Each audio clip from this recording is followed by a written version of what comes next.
एक रेस्टोरेंट में अचानक एक नरक से आई ऐसी आत्मा प्रकट हो गई जो मृत्यु को अपना भोजन बनाती थी। वह दानव बड़ी तेजी से भीड़ के बीच इधर उधर घूमता हुआ उपयुक्त शिकार की तलाश कर रहा था। लेकिन अजीब बात यह थी कि वहां बैठे ग्राहक अब भी हंसी मजाक में लिप्त थे, मानो उन्हें उस भयानक उपस्थिति का कोई एहसास ही नहीं हुआ हो। केवल रसोइया थॉमस की नजरें बेचैनी से उस दानव की हर हरकत पर टिकी हुई थी। वह डर रहा था कि कहीं वह दानव उसे न देख ले। लेकिन तभी वह दानव थॉमस की प्रेमिका में खास दिलचस्पी लेने लगा। संकट की घड़ी में थॉमस ने बहाना बनाते हुए उसे एक हवाई चुंबन फेंका, जिससे उसका ध्यान भटक गया और उसकी प्रेमिका वहां से निकल पाई। लेकिन अब वह दानव थॉमस के पास पहुंच गया, यह जांचने कि क्या वह उसे देख सकता है या नहीं। थॉमस का दिल जोर जोर से धड़कने लगा, लेकिन अपने यिन यांग वाली आंखों को छिपाने के लिए वह शांति का दिखावा करता रहा, क्योंकि ये आत्माएं अधूरी इच्छाओं वाले भूतों से अलग होती हैं। ये मृत्यु से ठीक पहले आने वाले दुर्भाग्य को खाकर जीवित रहती हैं। अगर इन्हें पता चल जाए कि कोई इंसान इन्हें देख सकता है, तो ये किसी न किसी तरह से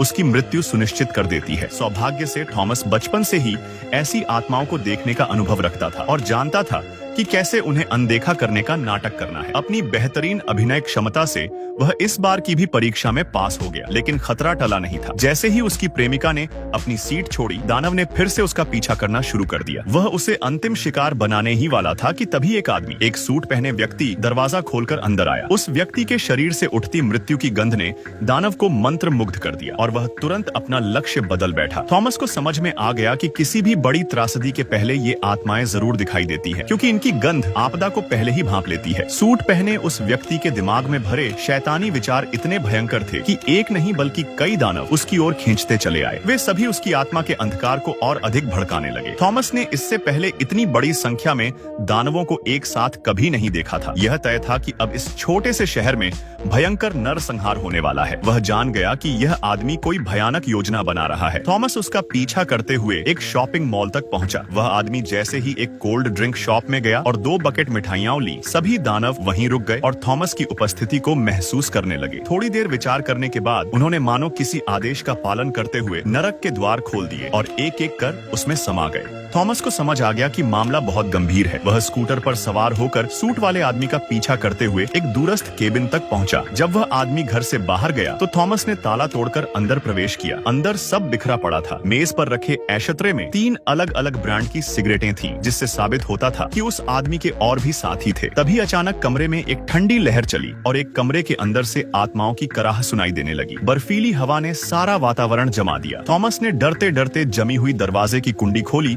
और अंदर गया। वहाँ सभी पालतू जानवर जम चुके थे और दीवार पर एक चमकता हुआ काला चिन्ह उभरने लगा। उसकी जिज्ञासा ने उसे मजबूर कर दिया कि वह उसमें हाथ डाले। हाथ डालते ही वह काली वस्तु पूरे कमरे में फैल गई। थॉमस भागना चाहता था, लेकिन काले बेलनुमा जीव उसे निगलने लगे। उसने जान बचाकर दरवाजे से छलांग लगाई और छिपकर देखा। अब अनेक दानव उस कमरे में एकत्रित हो चुके थे। थॉमस को एहसास हुआ कि नरक का द्वार यहीं से खुला है और इसका स्रोत यह घर और इसका रहवासी है। उसने वापस उसी कमरे की जांच की जहां पहले जानवर जम गए थे। अब वे फिर से जीवित दिखने लगे और दीवार पर मृतकों की तस्वीरों की भरमार थी। थॉमस को यकीन हो गया कि यह आदमी एक सीरियल किलर है। तभी उसे डेस्क पर रखे कैलेंडर में से 15 तारीख की पत्ती गायब मिली। वह जान गया कि अगली सुबह कुछ भयावह होने वाला है, लेकिन कहां और कैसे यह अब भी रहस्य था। उसी समय सूट वाले आदमी का साथी बंदूक की मांग करता हुआ लौट आया। थॉमस को खिड़की से भागना पड़ा। नीचे उसके पालने वाले 2 चिहुआवा कुत्ते उस पर भौंकने लगे, लेकिन वह छत पर चढ़ गया और छुप गया। उसने तुरंत शेरिफ को सब बताया। शेरिफ, जो थॉमस की यिन यांग दृष्टि को जानता था और उसके द्वारा पहले हल किए गए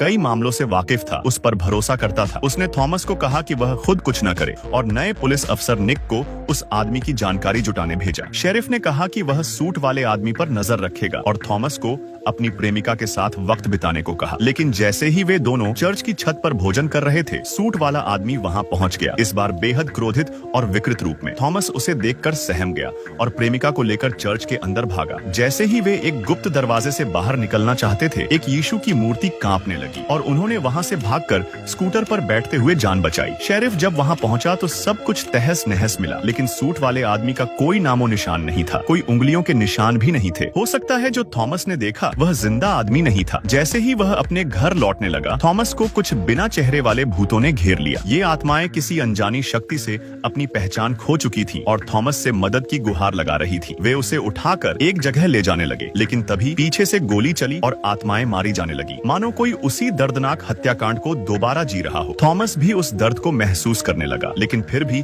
आत्माएं उसे बचाने के लिए उसे एक बिस्तर पर लिटा गई। अगली सुबह वह अचानक जाग गया। यह सब सपना नहीं था, बल्कि आत्माओं की चेतावनी थी। वह तुरंत एक बॉलिंग एली पहुंचा, जहां उसने सपने में देखी आत्माओं की वर्दी जैसी वर्दी पहने कर्मचारियों को देखा, लेकिन वहां कोई आत्मा नहीं थी। यह तय था कि घटना वहां नहीं होगी। तभी उसे अपनी साथी ब्लैक गर्ल की बात याद आई, जिसने एक डरावना सपना देखा था। वह उसके घर गया और अपनी माध्यम क्षमता का प्रयोग करते हुए उसकी स्मृति में छिपे उस भयावह दृश्य को फिर से उजागर किया। एक प्रयास की भावना से थॉमस जल्दी से जल्दी ब्लैक माई के घर पहुंचता है। वह अपनी आत्माओं से बात करने की शक्ति का इस्तेमाल करके उसकी उस डरावनी सपने की यादें फिर से जगाने की कोशिश करता है। ब्लैक माई के वर्णन से थॉमस को पता चलता है कि आपदा वाले स्थान पर बहुत सी झिलमिलाती रोशनियां थीं। उसने स्पष्ट रूप से एक घूमने वाले झूले कैरोसेल के आसपास पुराने जमाने की बच्चों की धुनें सुनी। फिर आए पागलपन भरे दर्शकों की चीख पुकार, एक विशाल फव्वारा और हर ओर फैले शव और खून। ब्लैक मई इन भयावह दृश्यों से डरकर सपना बीच में ही छोड़ जाग गई और देर तक सामान्य नहीं हो पाई। लेकिन मौजूदा सुरागों से वे कत्लेआम का सटीक स्थान बिल्कुल भी नहीं जान पा रहे थे। परेशान होकर थॉमस ने प्रस्ताव रखा कि वे ब्लैक माई के दोनों बच्चों की स्थिति जांचें। पर जब उसने दरवाजा खोला तो देखा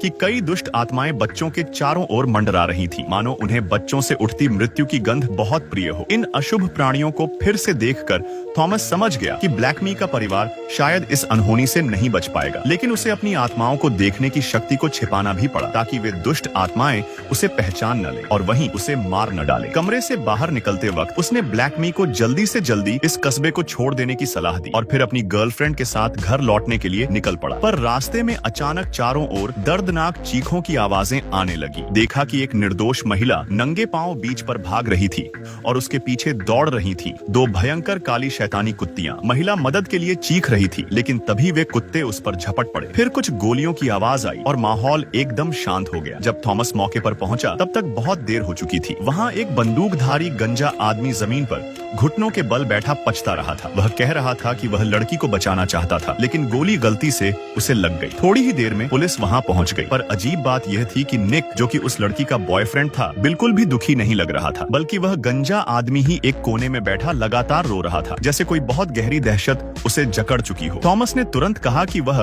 उन कुत्तों को पहचानता है। वे उसी सूट पहनने वाले आदमी की थीं जो दुष्ट आत्माओं से घिरा हुआ था। पुलिस प्रमुख ने यह सुनकर संदिग्ध की तस्वीर निकाली और ऑफिसर साइमन को जांच में लगा दिया। थॉमस ने पुलिस प्रमुख को एक उपहार भी दिया, क्योंकि उसे पूर्वाभास था कि वह किसी मुसीबत में पड़ सकता है। पर रास्ते में अचानक ऑफिसर साइमन सामने आ गया। उसे यह नहीं पता था कि थॉमस के पास आत्माओं से संपर्क करने की शक्ति है। वह सोच रहा था कि थॉमस महज अनुमान के सहारे सभी को परेशान कर रहा है और अब तक कोई नतीजा नहीं निकला। बातचीत के दौरान थॉमस की गर्लफ्रेंड ने साइमन की बाह पर एक रहस्यमयी चिन्ह देखा, लेकिन साइमन ने उसकी बात को टाल दिया। घर लौटते ही थॉमस को जमीन पर एक पिस्तौल मिली और बाथरूम में एक लाश पड़ी थी जिसकी पीठ में गोली लगी थी। वह देखकर हैरान रह गया कि वह शख्स और कोई नहीं बल्कि वही सूट पहनने वाला आदमी था जो काफी समय से गायब था। साफ था कि कोई थॉमस को फंसाना चाहता था ताकि वह इस रहस्य की तह तक न पहुंच सके। अगर वह पुलिस को फोन करता तो उसी वक्त उसे हत्या के जुर्म में गिरफ्तार कर लिया जाता। इसलिए थॉमस ने एक चादर लेकर लाश को ढकने की कोशिश की। जैसे ही उसने उसे छुआ, उसे महसूस हुआ कि शरीर पूरी तरह सख्त हो चुका था, मतलब मरने को बहुत समय हो चुका था। तभी उसे याद आया कि चर्च में पुलिस प्रमुख ने बताया था कि उस आदमी के फिंगरप्रिंट नहीं मिले थे और वह कई महीनों से कस्बे में नहीं देखा गया था। अब जाकर थॉमस को समझ आया कि अब तक जो वह देख रहा था वह दरअसल उस सूट वाले आदमी की आत्मा थी। लेकिन सवाल ये था कि वह मर चुका होने के बावजूद उसे क्यों सताना चाहता था। सवालों का अंबार उसके मन में था, पर अब समय नहीं था। वह जल्दी से लाश को दूसरी मंजिल से नीचे फेंकता है, फिर उसे उठाकर कार की डिक्की में डालकर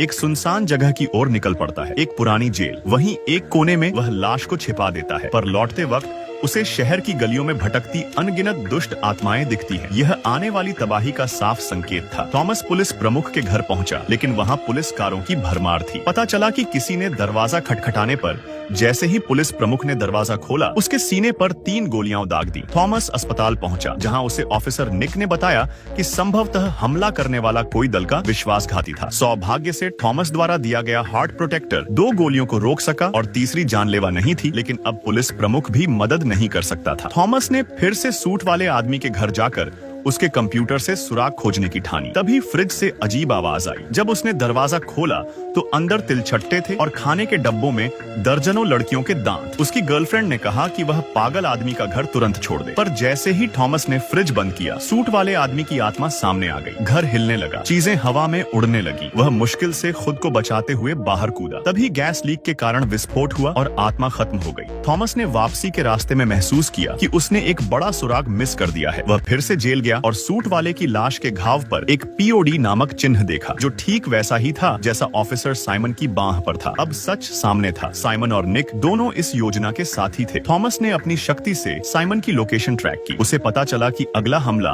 उसकी गर्लफ्रेंड के मॉल में होने वाला है। वह तुरंत मॉल पहुंचा और देखा कि वहां वही कपड़े पहने लोग हैं जैसे ब्लैक मी के सपने में, और वहां ब्लैक माई और उसके बच्चे भी थे। थॉमस ने उन्हें फौरन भागने को कहा, लेकिन अब दृश्य वही था जो सपने में देखा गया था। कत्लेआम का समय आ गया था। एक कोना खुला और वहां से हजारों दुष्ट आत्माएं बाहर निकल आईं। लोगों को कुछ समझ नहीं आ रहा था, पर थॉमस सब देख पा रहा था। जैसे ही एक महिला की चीख गूंजी, लोग घबरा कर भागने लगे, पर मॉल को अंदर से बंद कर दिया गया था। और तभी हमलावर ने भीड़ पर गोलियां चलानी शुरू कर दी। पर उस एक गोली के चलने के बाद न केवल वह बदमाश बच गया, बल्कि पूरी तरह से उग्र हो गया। थॉमस की गर्लफ्रेंड जिस कोल्ड शैडो हॉल में थी, वो भी इस हमले की चपेट में आ गई और उस पर भारी गोलाबारी होने लगी। हालात को बिगड़ता देख थॉमस ने फिर से निशाना साधा और ट्रिगर दबाया, पर 2 गोलियों के बावजूद वह सिर्फ बदमाश के कंधे के कपड़े फाड़ सका। इविल स्पिरिट्स को ये बात भांप गई कि थॉमस के पास अब सिर्फ एक ही गोली बची है। वे तुरंत उस पर टूट पड़े, उसे जकड़ने लगे ताकि बदमाश को गोली रिलोड करने का समय मिल जाए। लेकिन उन्होंने थॉमस की अपनी गर्लफ्रेंड को बचाने की जिद को कम आंका। थॉमस ने बदमाश को मार गिराया और फौरन बंदूक फेंककर कोल्ड शैडो हॉल की तरफ दौड़ पड़ा। खुशकिस्मती से उसकी गर्लफ्रेंड पूरी तरह सुरक्षित थी, बस बिखरी हुई आइसक्रीम से उसके कपड़े गंदे हो गए थे। थॉमस जब उसे सांत्वना देने आगे बढ़ा तो अचानक उसे निक की गर्लफ्रेंड की आत्मा दिखाई दी, जो चेतावनी दे रही थी कि खतरा अभी टला नहीं है। थॉमस ने मुड़कर देखा तो पाया कि मौत को खाने वाले इविल स्पिरिट्स अभी भी मॉल के आसपास मंडरा रहे थे, और फिर वे अचानक भूमिगत पार्किंग की ओर चले गए और गायब हो गए। आगामी तबाही को रोकने के लिए थॉमस ने तुरंत बदमाश का नकाब उतारा। तब उसे पता चला कि यह वही गंजा आदमी था जिसने पहले निक की गर्लफ्रेंड की झूठी हत्या का नाटक किया था। इससे यह साफ हो गया कि असली मास्टरमाइंड साइमन अब तक सामने नहीं आया है। थॉमस आत्मा के निर्देशों का पालन करते हुए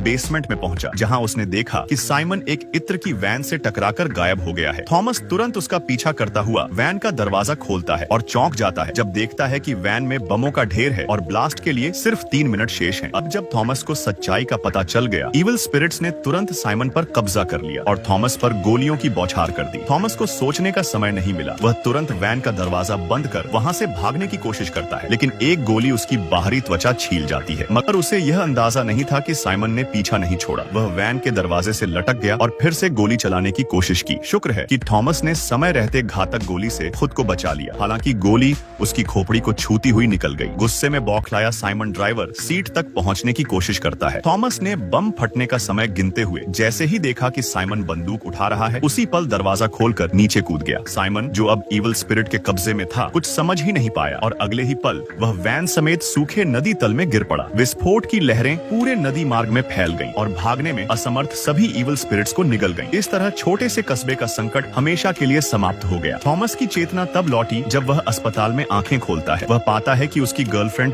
चुपचाप उसके पास बैठी है। उसका दिल एक भावुक गर्माहट से भर गया। थॉमस को इस बात की कोई परवाह नहीं थी कि उसे कस्बे को बचाने के लिए कोई सराहना मिले या नहीं, क्योंकि उसके लिए सबसे जरूरी बात यही थी कि वह अपनी गर्लफ्रेंड के साथ हमेशा रह सके। पर यह शांत और प्यारा जीवन ज्यादा समय तक नहीं टिक सका। एक दिन शेरिफ अचानक उसके दरवाजे पर आया और कहा, थॉमस, तुम अब और ऐसे नहीं रह सकते। अब समय आ गया है सच का सामना करने का। प्रिय, उसने अंततः अपना वजन कम कर लिया है। इस हल्की सी बात ने थॉमस को फिर से ठंडी सच्चाई में लौटा दिया। उसने नम आंखों से अपनी गर्लफ्रेंड की ओर देखा, जिसकी कमीज पर अब भी ताजा खून के धब्बे थे। यह साफ था कि उस दिन वह भी बदमाश के हमले से नहीं बच सकी थी। थॉमस ने अब तक खुद को यह झूठ बोलकर तसल्ली दी थी कि वह जीवित है। उसकी यह जिद उसकी गर्लफ्रेंड की आत्मा को इस दुनिया से जाने नहीं दे रही थी और उसे प्यार के इस पिंजरे में बांधकर कस्बे में रोके रखा गया था। भले ही थॉमस को यह स्वीकार करना कठिन था, पर सच्चाई यही थी कि उसकी गर्लफ्रेंड अब इस दुनिया में नहीं थी। शायद उनकी किस्मत में साथ रहना लिखा ही नहीं था, मगर थॉमस कभी भी उन बिताए गए खूबसूरत पलों को नहीं भूलेगा। उसने वादा किया कि वह अगली जिंदगी में भी उसे ढूंढ निकालेगा, चाहे उन्हें फिर से प्रेमी बनने का मौका न मिले। वह उसे हमेशा चुपचाप संरक्षित करता रहेगा। कहानी के अंत में उसकी गर्लफ्रेंड की आत्मा को शांति मिल गई और वह थॉमस की निगाहों के सामने तितलियों में बदलकर प्रेम की दुनिया की ओर चली गई। और थॉमस, उसने छोटे कस्बे को छोड़कर अपनी आत्मा देखने की शक्ति के जरिए गर्लफ्रेंड के पुनर्जन्म के चिन्ह ढूंढने की यात्रा शुरू की, चाहे उसे हजारों नदियां पार करनी पड़े या लाखों रास्ते।